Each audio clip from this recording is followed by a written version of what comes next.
आता फिरून काही खराब करण्यासाठी प्रयत्न करू. आमच्या पूर्णपणे बंदोबस्त तैनात झालेला आहे सिटीमध्ये. तो फक्त एवढंच विनंती आहे की जे कारणावरून ते हा घटना घडलेली आहे त्यांच्या योग्यरित्या तपास सुरू झालेला आहे. आम्ही मुख्य आरोपीला पण ताब्यात घेतलेला आहे, आता अटक पण केलेला आहे आम्ही.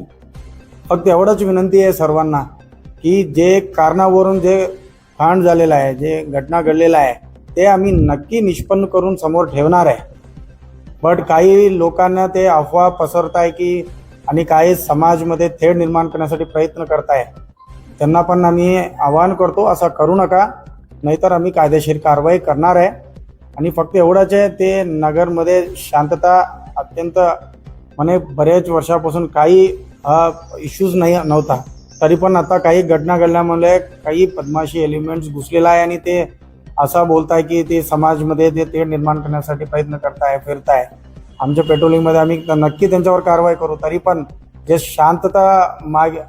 शांततापणे ते राहणारे जे पब्लिक आहे त्यांना पण मी विनंती करतो, काही गर्दी करू नका, काही अफवावर न्यूजवर विश्वास ठेवू नये. आम्ही हा केसमध्ये अत्यंत प्रोफेशनलिझम दाखवलेला आहे आणि 24 तास पूर्वी आम्ही मॅक्झिमम आरोपीला पण अटक केलेला आहे. आम्ही आमचं काम करत आहे, आमच्यावर विश्वास ठेव. आम्ही न्याय देण्यासाठी आम्ही इकडे बसलेला आहे. आम्ही जे कायदेशीर पद्धतीमध्ये आम्ही करताय त्यांच्या पण सहकार करावी. आणि सर्व नागरिकांना मी बोलतो, विनंती पण करतो की शांतता राखण्यासाठी तुम्ही पण सहकार करा.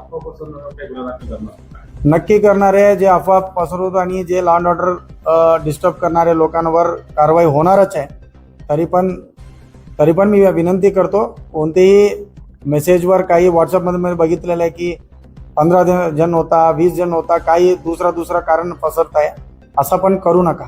आम्ही तुमच्या समोर ठेवणारच आहे ते कोणत्या कारणावरून हा घटना घडलेला आहे. तरी पण आता हे योग्य वेळ नाही आहे आणि आमचा तपास पण आता हा जे प्रायमरी स्टेजवर आहे, तर आमचा तपास पूर्ण झाल्यानंतर आम्ही तुमच्या समोर ठेवणार आहे. मॅक्झिमम आरोपी जे FIR मध्ये नमूद केलेले सर्वांना मी अटक केलेला आहे. झाल्याबद्दल पण मी ऐकलंय डिलिव्हरी फार क्रिटिकल होती. आता ठीक आहे ना सगळं? अगं होता थोडा प्रॉब्लेम, पण स्त्रियांच्या आरोग्याची संपूर्ण काळजी घेणारं मातृसेवा होतं ना साथीला. सगळं सुरळीत झालं. किशोर वयापासून ते रजोनिवृत्तीपर्यंत स्त्रीच्या आरोग्याची संपूर्ण काळजी घेणारं अहमदनगर मधील पहिलं स्त्री रुग्णालय Matruseva women's hospital obstetric ICU. किशोरवयीन आणि विवाहपूर्व समुपदेशन, गरोदर माता तपासणी आणि प्रसूती, पहिल्या सिझेरियन नंतर नॉर्मल डिलिव्हरीची सोय. मातृसेवा विमेन्स हॉस्पिटल, सक्कर चौक, नवीन टिळक रोड, अहमदनगर. फोन 9850 20 0017.